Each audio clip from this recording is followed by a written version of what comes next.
nosotros el economista Carlos Rivera. Él es director de la Escuela de Ciencias Económicas y Administrativas de la Escuela de Economía de la Universidad de Cuenca. Economista Rivera, muy buenos días. Gracias por acompañarnos. Pues nos gustaría conocer cuál es la lectura que tiene usted de este acuerdo al que ya se ha llegado con los organismos multilaterales, entre ellos el Fondo Monetario Internacional, que nos entregarán a manera de crédito 10.200 millones de dólares, 4.600 en este 2019.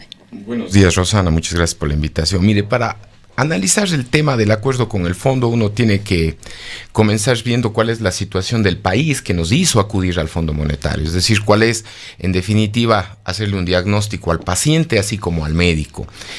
Y para eso necesariamente debemos remontarnos a los antecedentes inmediatos. Y es que en el fondo la Revolución Ciudadana le vendió al Ecuador la idea de tomar un avión al primer mundo sin escalas, súper lujoso, y contra toda la deuda del mundo, comiéndose todos los ahorros previos, preventas petroleras, y no hemos llegado ni al 20% del vuelo y nos quedamos sin combustible. Entonces la idea de hoy es cómo generamos un aterrizaje suave, que no conmocione al país.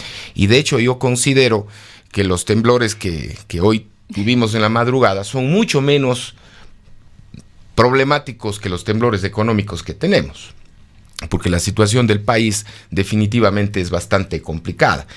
Y justamente, Carlos, es uno de los temas que no sé si nos debería preocupar y realmente nos sorprende, es que el hecho de que el presidente de la República y con su equipo económico nos hayan dado este anuncio de este acceso a crédito como que si fuera algo o un motivo más bien para celebrar. Parecía como un gran logro, como un éxito, pero si hacemos también un recuento de la historia, los acuerdos con el Fondo Monetario Internacional realmente no han mejorado la vida de este país ni la vida de Latinoamérica, todo lo contrario. Bueno, mire, le decía que hay que un poquito analizar cuál es la situación del paciente y del propio médico, como usted está invitando a reflexionar sobre todo el Fondo Monetario Internacional. Mire, a mí me gusta un poquito hablar con analogías porque a veces así las personas nos entienden de mejor manera. Sobre todo las cuestiones técnicas es mucho más fácil. Yo creo que ya le he definido casi durante 2 años, un año o 2 años, el Ecuador vive un chuchaqui amargo del peor ron del mundo, sin ceviche y sin biela para curar el chuchaqui. Y el Fondo Monetario llega para curarnos el chuchaqui, pero no llega ni con biela ni ceviche, que sería sabroso, sino llega con una vitamina B, que duele bastante, pero nos va a ayudar. Evidentemente, se aduce y se establece que el Fondo Monetario en muchos casos es el malo de la película, ¿no? Pone por ahí algún ejemplo en España, en Grecia, que creo que está un poquito tergiversado, por cierto, pero en definitiva se le aculpa al fondo. Y para eso, por ejemplo, es casi como que un paciente llegue con la pierna gangrenada donde el médico, y el médico le tiene que extirpar la pierna, pero la culpa no es del médico que le extirpa la pierna, sino del anterior médico que nunca le dio una buena dosis de antibióticos, y peor aún, de aquel médico que le propició todos los excesos y problemas para esa infección. En ese sentido, el verdadero culpable de cualquier situación y de cualquier medicamento feo que nos tengamos que ver abocados a tomar es aquel gestor de unas finanzas públicas totalmente insostenibles que durante más de 10 años se comió todos los ahorros, se endeudó, hizo preventas de petróleo y no le puso a caminar al país. Y hoy acudimos al fondo, como bien usted acota, creo que es cerca de la 20ª carta de intención que firmamos, y el Ecuador siempre ha llegado al fondo después de un cierto tiempo de relajos y excesos.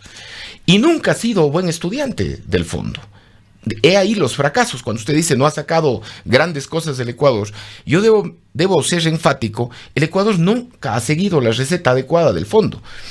Básicamente entre el 2000 y el 2006 el Ecuador caminaba más o menos bien por la estabilidad macro, parecía que aprendimos la lección de los años 90 de los excesos fiscales y monetarios, pero en el 2007 nos llegó el peor médico del mundo, pues.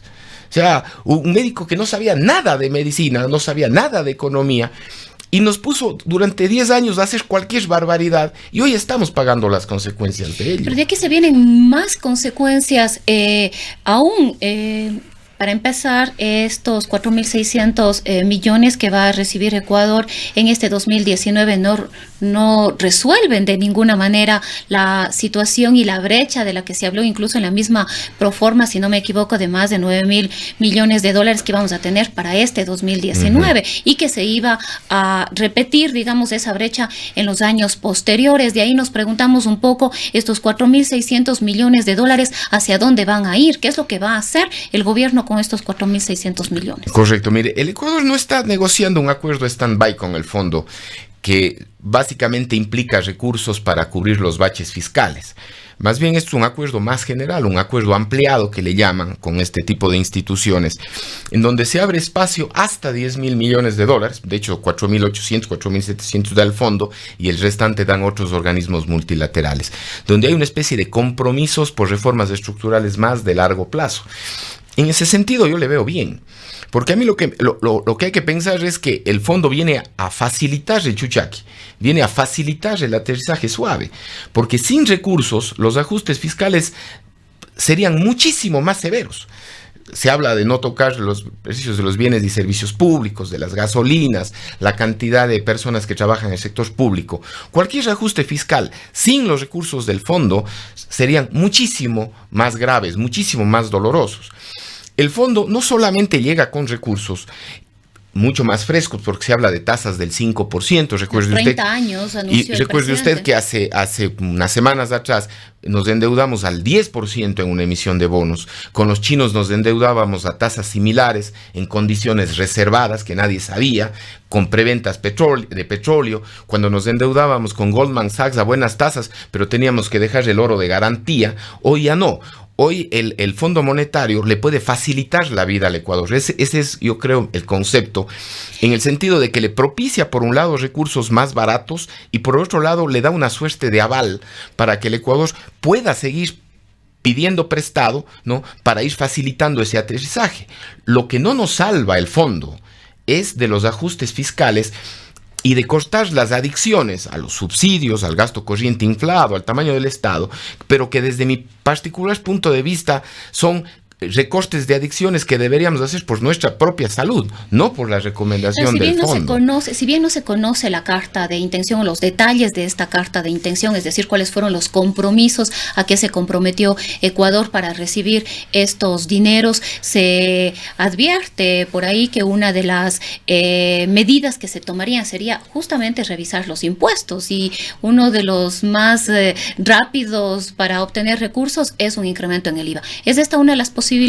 Es parte del paquete. Mire, el Ecuador tiene un par de desequilibrios importantísimos, pero que son una suerte de déficit gemelos. Es el déficit fiscal y el déficit externo. El déficit externo es producto de la apreciación del tipo de cambio real y de la falta de competitividad para colocar nuestras exportaciones y un incentivo perverso a generar extremadamente altas importaciones que al final quitan liquidez a la economía y se vuelve un círculo vicioso para el sector real de la economía. Cuando nosotros hablamos de un ajuste fiscal, podría ser una posibilidad el aumento al impuesto al valor agregado, como bien usted acota. ¿En qué sentido?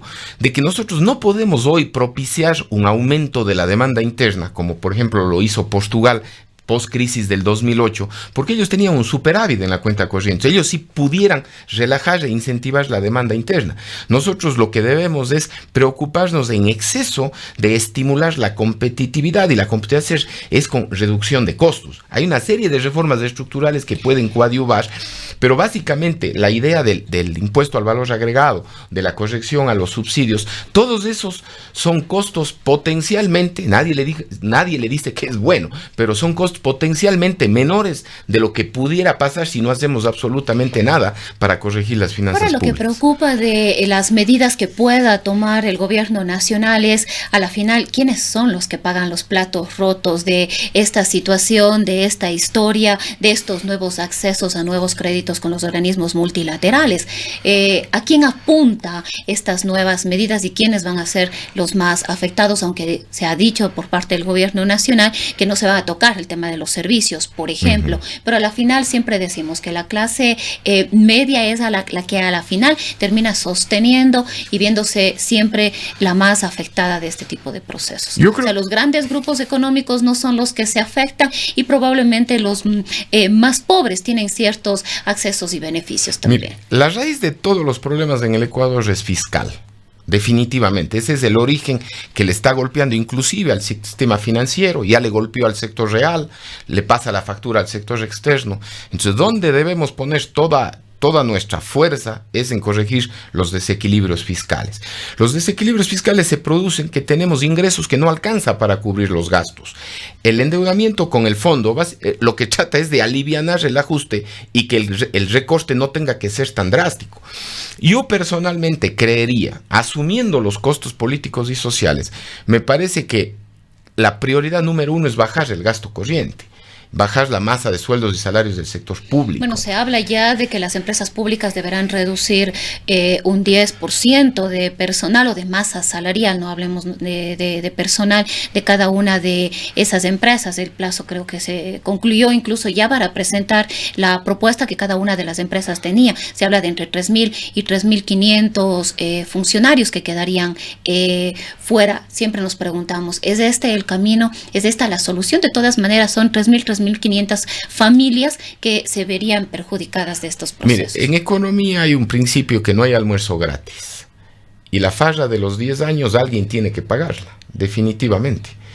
Y normalmente, como bien usted lo acota, siempre se rompe la cuerda por lo más débil. Obviamente, porque si yo tengo un banco, tengo una institución muy fuerte y me genera un costo, básicamente y si tengo condiciones de mercado, subo los precios y mantengo mi margen de rentabilidad en la medida que la demanda no disminuya. Y obviamente la clase media es la más afectada porque básicamente hemos ido perdiendo a lo largo de los últimos años una brutal capacidad de ahorro.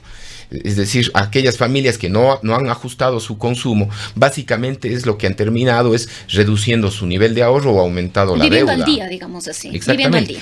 Entonces, esos son los costos de una estrategia equivocada, de una estrategia que apuntó como el gran motor del crecimiento al sector público. Cayó el precio del petróleo y nos fuimos todos al suelo.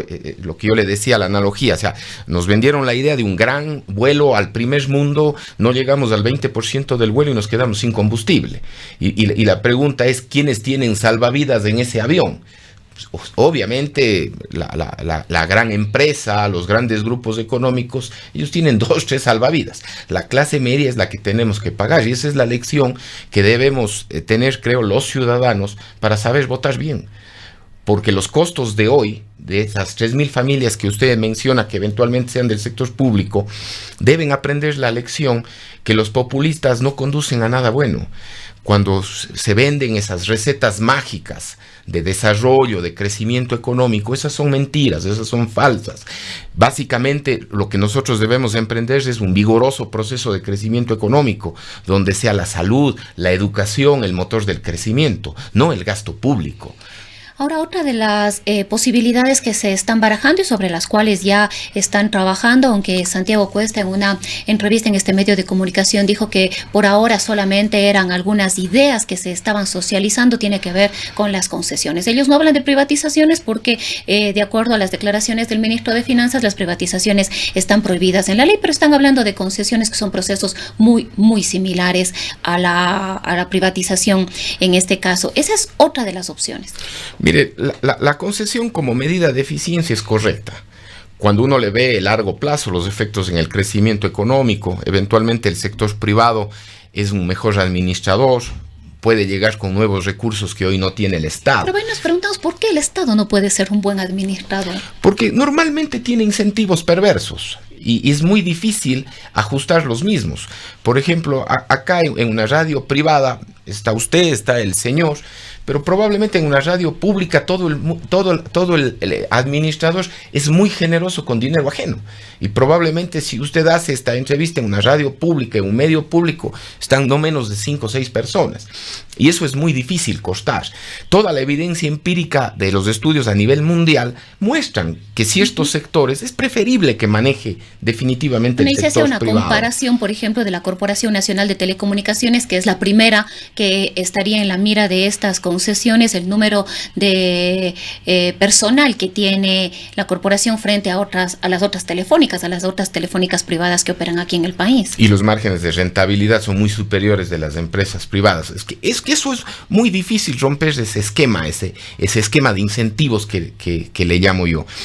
Pero a mí no me parece que sea esa una medida fiscalista, que no debe ser vista como una medida fiscalista, porque arrendar las joyas de la corona, pues no le estamos vendiendo las joyas de la corona, es similar a la operación de vender anticipadamente el petróleo para salvar los muebles, para salir yo muy popular durante los años que estoy de gestión en el poder. No sabemos qué va a pasar con ese dinero, con esos recursos. Claro. Se hablan de 4.000 millones de dólares, me parece, de la concesión de la Corporación Nacional de Comunicaciones, pero tampoco se sabe qué es lo que va a hacer el gobierno con esos recursos. Mire, yo muestro mi total desacuerdo con una concesión en las actuales circunstancias por 2 razones fundamentales. La primera de ellas es la que usted menciona, es hacia dónde van destinados esos recursos. Y no me digan con el cuento de que yo voy a la inversión, claro, pero está liberando recursos por otro lado que pudieran ir a la inversión y ahora van a ir al gasto corriente. Y la segunda razón es que la actual circunstancia del país da para que tengamos que vender esas joyas de la corona a precio de gallina con mal. Entonces yo creo que las cosas hay que tomarle con calma. A mí me parece que el cirujano, que es el Fondo Monetario Internacional, no llega solamente con dinero, sino también con unas buenas recetas. Ojalá que hoy sea la oportunidad de que el Ecuador entre nuevamente a los fundamentos macro, de la estabilidad macro, de la sanidad de las finanzas públicas, de la prudencia. ¿Cree usted que van a ser las medidas que va a tomar a corto y mediano plazo el gobierno nacional en esta carta de intención o dentro de este acuerdo con el Fondo Monetario Internacional? Es decir, viendo cómo está la situación del país, de la experiencia suya, ¿qué presume usted que va a ocurrir? Me parece que vamos a seguir avanzando en el tema de la focalización de los subsidios a los combustibles. Como bien usted lo acota, muy probablemente alguno de los impuestos, particularmente el impuesto al valor agregado, va a seguir la reducción del gasto público. Y ahí hay un problema. Yo creo que la reducción del gasto público podría ser mucho más drástica de la que nos plantea. Y no solo al gobierno central, sino a los gobiernos autónomos descentralizados. Cuando uno hace una revisión exhaustiva de los presupuestos, uno nota que uno puede cortar mucha tela realmente en cada uno de los gobiernos. Yo creo que hay contadas excepciones, quizás del municipio de Guayaquil, el que realmente maneja bien el presupuesto de su institución y va el gran porcentaje a la inversión y mínimo al gasto corriente. El resto de instituciones está totalmente al revés y de hecho eso suma a todo el problema de las finanzas públicas. Yo creo que el ajuste fiscal se nos viene con fondo o sin fondo. Eso es lo importante. Es que el tema es que ya no hay cama para tanta gente. Ya no hay dinero para mantener a ese sector público grandilocuente, derrochador, que teníamos cuando teníamos un precio de petróleo de $100 y con carta abierta de crédito de los chinos. Nos cerraron los chinos, cae el precio del petróleo, lo que nos toca es ir ajustando. Y evidentemente eso es cierto. Normalmente la cuerda se rompe por el lado más débil. Y eso hay que asumir los costos. Pero ¿cuál es la lección? Hay que aprender a votar bien. Hay que votar por un estadista, no por un populista. Bien, queremos agradecer al economista Carlos Rivera. Él es director de la Escuela de Economía de la Universidad de Cuenca.